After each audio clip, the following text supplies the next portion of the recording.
Hey everybody, and welcome to the first edition of Heroclix 101.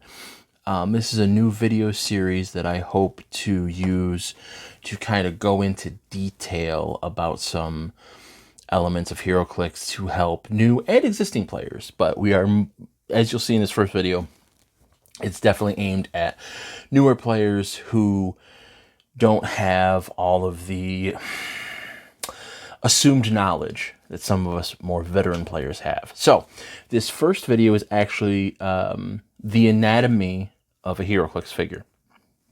So as you can see, I have a few figures and I have a few cards from different eras of the game. And I'm going to go a little in depth on some things that I'm sure veteran players don't even think twice about. So let's start with this. This Spider-Man is actually pre-carded.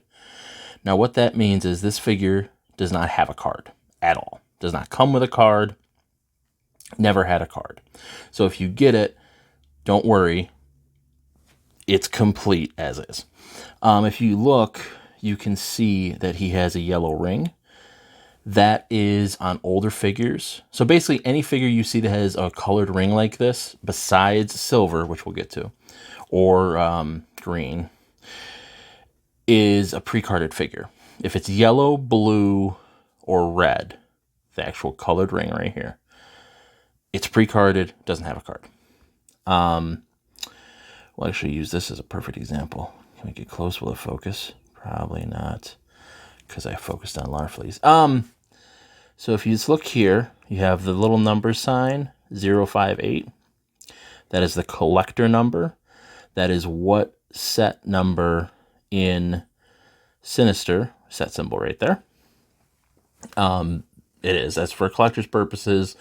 It has very little gameplay mechanics except for if you have a mechanic that can replace a figure, you look at this little number here, you can never replace a figure with the exact same number. So that's that, and putting on a build sheet is why it's important.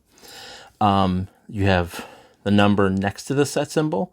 That's your point value. That's probably one of the most important elements on an actual dial. That tells you how much it costs to include this figure on your build.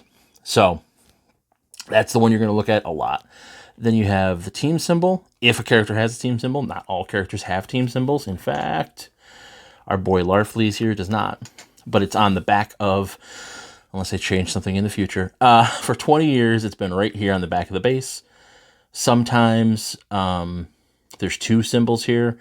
Occasionally there's 3 or 4, but usually you'll see 1 or none. And I did say the back of the dial. In Heroclix, there is no front or back technically, but classically your combat window is the front. This is the back. And then of course the name of the figure. You'll also notice this figure has a red bottom and that his dial is actually different than a modern dial. That is an outdated mechanic. We don't use that anymore. So it doesn't actually mean anything. I wanted to show off Larfleeze here. I might have to try and get this to refocus. There we go. I should have done this. All right. So he does have a silver ring. This is that silver ring I was talking about. This means that this is unique. What that means is you can only play one of this Larfleeze on your team. Whether it's sideline or main force, you can only have one of number 109. That's the other reason why we want those numbers, Larfleeze. If Thanos had a silver ring, which he does not, but if he did, you could still play both of these. That would still be fine.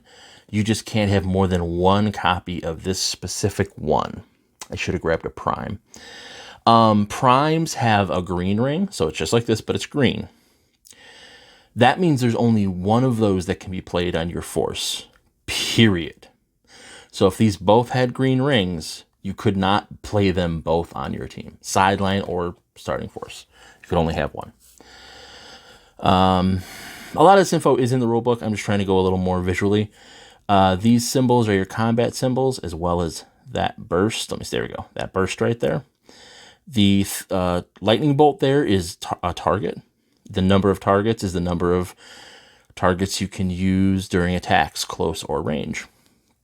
The number next to the lightning bolt is your range. You always, even if there's a printing error and there's not a lightning bolt there, every character always has a minimum 1 lightning bolt. You will never have a 0 lightning bolt. These other symbols can be different. They're on the PAC, but this is where you would look, like their wing symbol. Okay, look on the PAC. What's that mean? It means he has flight. That's the standard attack. That is the old standard defense. And if you can see there, the striped shield on Thanos is the new standard defense. Some older players and some older rules docs will refer to the striped shield as Indomitable, but that doesn't exist anymore. For all intents and purposes, these two shields are exactly the same in gameplay. I'm just going over name, points. Oh, and actually, yes. Again, this is why I do this for myself too, because even I forget. So on newer figures, we still have the set number, the collector number. We still have the point value. We still have the set symbol, but now on newer figures, I'm just going to show Thanos as well. It actually has a color tab. That's the rarity tab. So just to go, I'm going a little in the weeds, but so this Spider-Man, there was technically no rarity in pre-carded sets. They weren't flat. It was a different model. Now we have common, uncommon, rare, super rare, chases, ultra chases, and primes. Primes being a subset of the above rarities. So we had common primes, we had uncommon primes. They don't make those now, but we still have rare primes and super rare primes. So this is bronze. This is an LE. This is a limited edition figure. This particular figure was a prize figure for War of the Light, and that symbol is the War of the Light symbol. So that's how you look and go, oh, what set is this from? Oh, what rarity is this? If you want to know. You don't have to, whatever. You don't have to know. But if you're curious, that's where you can always look on the figure and see the actual rarity and see the set symbol. Now, if you... in a vacuum, you would know, but whatever. Okay. That's pretty much everything for the dials. And again, these are actually similar. These are good. But that's where this is the newer standard dial. And I'm going to actually show this off because a lot of people don't. You can grab it here, or it's designed. See the little texture? It's designed to grab the top, turn with the bottom. It may seem silly. People may go, why are you even doing that? I've seen people struggle trying to grab it like this and turn it and not understanding why. This is how it's designed to turn. And again, now with the wider bases, it's just give you a little bit of pressure to turn. They still get burrs on them that can make them very hard or difficult or impossible to turn. I think I've shown that off actually, how to clean those. But anyway, then I wanted to go over cards because we've pretty much covered the dials now. If you have any questions, say it in the comments below. I'll either make a new video or I will update this video, either way. So we have the kind of first era cards. This is not literally the first era, but this is the design that you had. So you have, let me bring it up. Try not to get it washed out by the light. All right. Hold on. There we go. Let's use this. This will be hilarious. Use a broken Heroclix. So you have a character name. DC Comics or Marvel Comics, doesn't really matter, but it's there. You have the character name. You have character keywords. These have nothing to do with team abilities, but they can interact with things. This is a special trait that was for this set. It was an elaborate death trap, but it is still a trait. It's an ability. Then you had the standard powers, special power, point value, flip on the back. You have your set symbol. You have your collector number. It's white on these cards, so that means she's a common. Standard powers with flavor text. Bystander she can generate. The explanation of the elaborate death trap. You had to flip the card to get all the powers because they were essentially in order. She started with stealth, On her speed, she moved to mind control and then ended on lead climb. She started with this special attack power, moved to blades. She started with super senses, moved to... That's, you know, and you could go back. There would be times where, I don't know this particular figure, but it's potentially she starts with stealth and ends on stealth. But it's just, that's how they ordered them back then. If you're playing an older figure, it can help. But again, for the purposes of theme teams, for the purposes of whatever, those are her keywords. Then we have the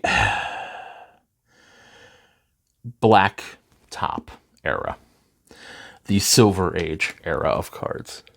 Started with Superior Foes, though this is an Ellie, which you can tell because of the portrait background.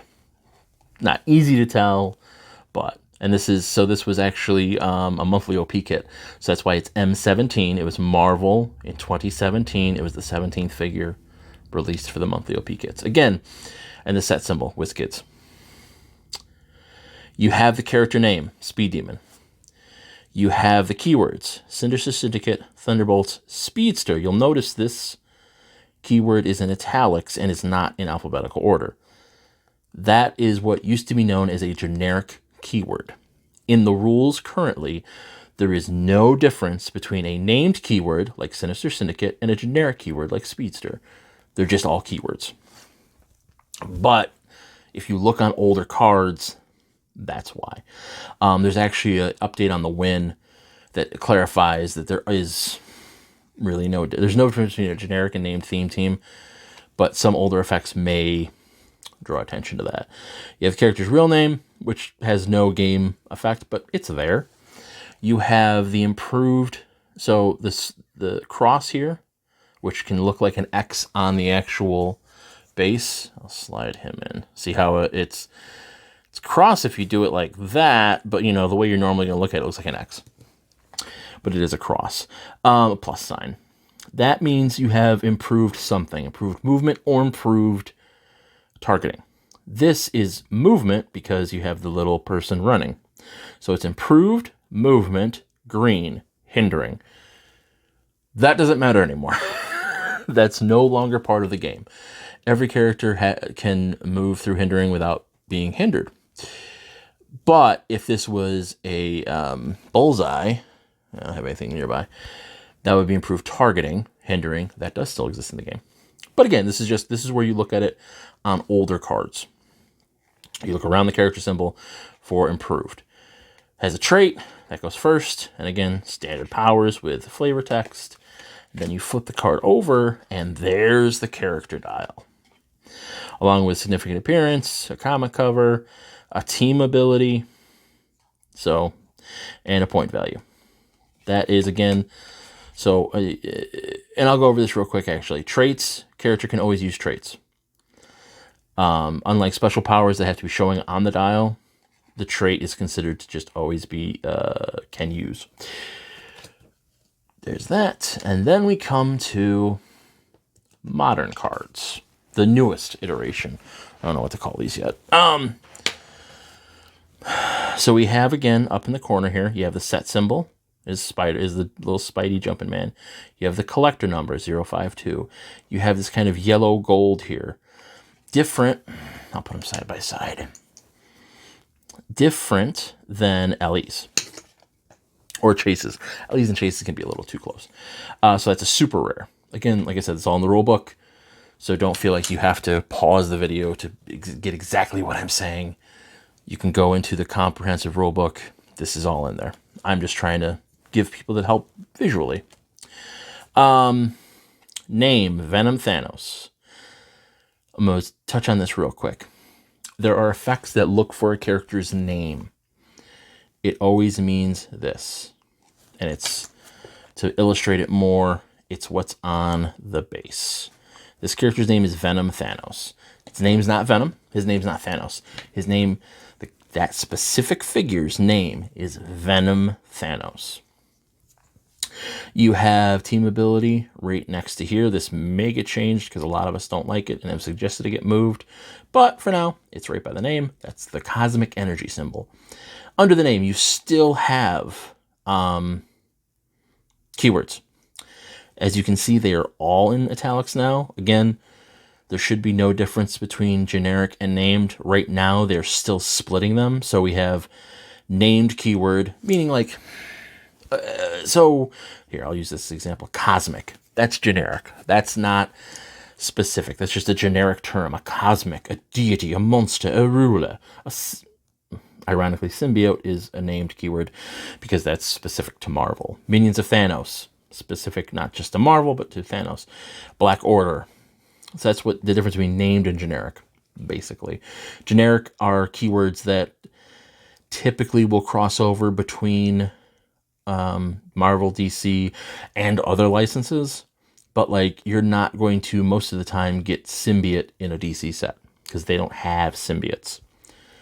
Outlaws being the one exception. Outlaws and Atlantis, actually, being the one exception. But again, generic and named don't matter anymore, so they're just keywords. You have his trait here on the front. You have a copy of the sculpt. As you can see, matches up pretty well. You have the character dial on the bottom here, which again has all of the information, or almost all the information, all the information that's on the actual dial. So the wing symbol, the combat symbols are all here. Targets and range are right there. The different point lines. This is something that I think people don't necessarily take some experience. So he has 3 point lines, 250, 125, 50. 125 and 50 are red and blue. If you look, it's easier to see in person. It's harder to see on the video, especially with the light. There's a red line here and a blue line here. Green line here. So 250, you start him on click 1. That's his starting line. 125, you start him here on click 5, the first click after the line. That's his 125 point starting line. 50 is blue, again here, between 8 and 9. So 9's the first click after the blue line. That's where you start. This is something else that's come up a few times. So if Thanos comes in somehow through some effect on click number 8, but he's 125 points. 8 is his starting click. Red is his starting line. So he can heal up to click 5. He can't heal past click 5 because you can't heal past the starting line unless an effect says otherwise. But starting click and starting line are not the same thing. They're not synonymous terms. They're different terms. And then again, on the newer cards, we have another trait, we have a special attack power, and we have a special damage power with a stop here. We have the team ability with the description of what it does, its name, cosmic energy, and what it does. We have standard powers. We have the real name, which again has no game effect at all. Nothing in the game cares about real names. And we have an appearance, and we have the legal information. And that's it. That was really cool. I did not know the card was going to spin like that on the glass. And that's it. So that's kind of a crash course of almost every dial and card in the game. That's the basic information that you need to understand what you're looking at, how to pair cards with figures, etc., etc., etc. I hope it helps.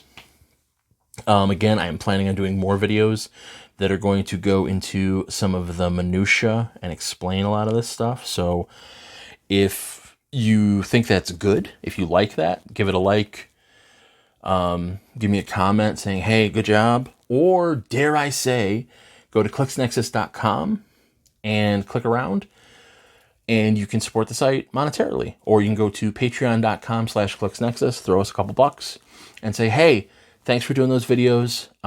They really helped me as a new player, or I had a buddy, I was just getting into the game. They didn't understand, what was working on. I showed them that. It made it clearer. So those are all options available to you. And that's it. So whether you're watching this in 2023 or 2043, I hope it helped. I hope you're having fun. I hope you're rolling dice. I hope you're playing Clix. And until next time, I hope you do good.